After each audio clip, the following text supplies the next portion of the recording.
Hey, what's up, guys? I'm gonna do a little something a little different right now. Real quick video, some quick clips. It's Friday. It's kind of my day off. Um, yeah, because I'm watching the kids today. My wife has to go to work at some point during the work week with all this COVID madness. So I'm gonna show you guys out there some like survival kind of tools that you could use with your everyday stuff. It may cost a little money, but it may be worth it at some point. All right, guys, so this is the back of my truck here. Look what I always carry with me under the seat. Let's see what this is. I still have it in the original box, and I've used it before to try it out. It is a 1,000 watt power inverter. Now, what does this do? Why do you care? Everyone should have one of these, and I'll show you why. All right, guys. So, hey, I just want to show you here that I got the inverter connected. Red positive goes with red positive. Black negative goes with black negative. That's how batteries work. Real easy. So why do I have an inverter? Well, I have to plug it in on the battery because I don't have the fancy version of the Ford F-150. I've got the XLT. I don't have the fancy lariats. But so what I can do, this DeWalt, they provide you with jumper cables, or battery cables, I should say, not jumper cables, battery cables, where you can plug this inverter in onto the battery. And now they have little outlets, 110 outlets. Plug it in.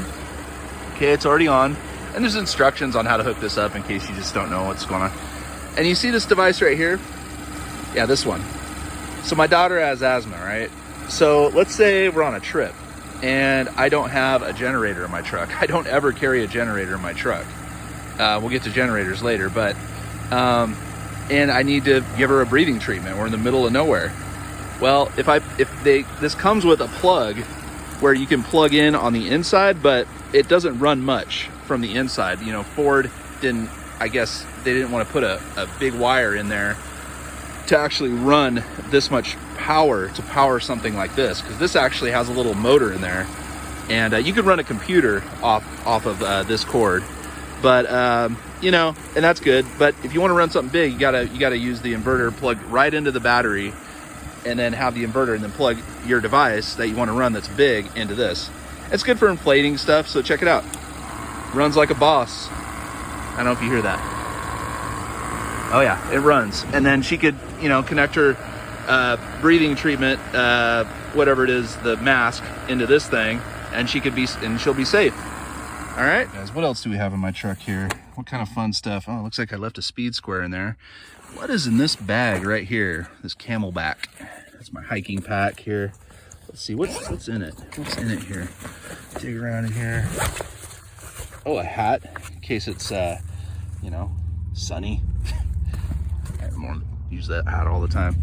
Oh, look at what I got. Toilet paper, because you never know. Plastic bag, in case you don't have a shovel to bury your stuff like a civilized human being. There you go. Ah, yeah. And the Bear Grylls survival knife. It's got a flint. I could start a fire with it. Super sharp, good knife. If I'm bored, I could throw it. I haven't even used this thing. Oh, I know I've used it a couple times, but great knife. I got that in my pack. What else do I have in here? Oh, I got a pocket mask in case I want to give somebody some CPR or something, and I don't want to put my mouth right on their lips.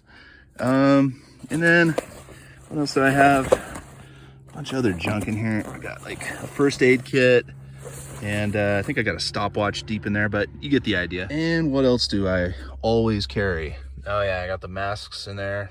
Plenty to even give out if somebody else doesn't have one. Ah yeah, I got an extra sweater in here at all times to insulate. Bottled water. Yep, it's not very eco-friendly to carry this much plastic, but hey, you just never know when you need a bunch of water. So, and I keep it insulated too, that sweater. It's a simple way to keep it cool, so it doesn't heat up in your car. Oh yeah, I carry an extra beanie. I guess that's what we call them out here in Canada. They'd call them toques. Hey, you bring your toque, eh? All right, guys, so we're in my garage right now. kind of a mess. Please excuse the mess. But just want to show you some more basic survival stuff that I have at my house.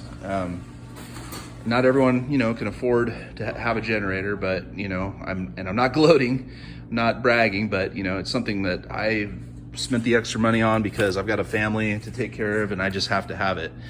And we live in California where power sometimes isn't a certain thing. We've seen that, right, Californians? In Texas, you guys are learning the hard way too. Or learning, not learning the hard way, but just figuring that out. Yeah, so I got this at a store that sells generators for super cheap. And this sucker runs quiet. And it runs, 3,500 watts. Running watts, which means like if you're, like I have this outdoor fridge here that I want to keep all my food cold because I've got I'd say like $200 worth of food in there. And then inside the house, I've got like probably, I don't know, another $300 worth of food. I don't know, rough estimate. But I want to keep it, it's worth to buy a $700 to $800 generator. That's all this cost me.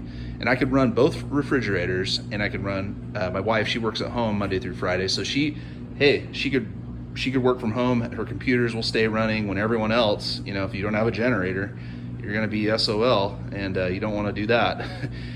I always have gas. I have that in my shed. I always have extra gas. You put fuel stabilizer in there because the gas these days, there's a lot of ethanol in it.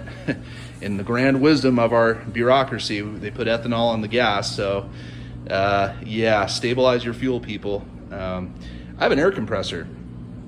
If I had to I have another generator here too. And that one's rinky dink. This is my travel generator, this Honda right here. It's a great generator, but it doesn't run a whole lot. I can't really run a fridge continuously. Won't run the compressor. But speaking of compressors, this kind of compressor is an air compressor, and it's good to have one of these. You can inflate, your car tire, without gas and without tires that are inflated. You basically have a rock that sits there and does nothing. So might as well be prepared, right? That's going to wrap up generally, generator, power is a big thing that we all need to be concerned about having. Look at any survival channel that, where they're not where they're living on the grid, like me, like most normal people, they live on the grid. And the grid has not been too reliable, with fires, winds, weather in general, and the grand wisdom of bureaucracy. They want to go to this Green New Deal. Who knows when that's gonna take full effect. I hope it never does. I hope we go nuclear so we have consistent power. So I'm getting a little political, and it gets me a little bit hot thinking that we're gonna be relying on, we're gonna have to spend extra money on gas to stay powered, due to rolling blackouts or whatever. Pisses me off. But anyway, I want to be prepared and take care of my family and take care of whoever needs help if I can. But definitely my main little family here is my huge priority, and I will continue to be prepared always. And what else? I want to tell you about my channel. So a lot of if I'm doing projects, those might be 3-part videos. I'm not going to go longer than 3 because it gets disorganized and I'm new to this YouTube thing. But I want to show the project from start to finish, and I'm trying not to make it more than 3 parts because then it's all scattered. If somebody really wants to use my video as a reference, I don't know if it's that high quality, but I hope to put something forth to everyone that people can use, whether it be advice, whether it be how to build something, how to grow something. And there will be many videos in the future on how to grow things, God willing. And I hope everyone has a great weekend, life. Be prepared, and get up early, down and dirty, bright and early is what I say. Keep yourself busy. Bye.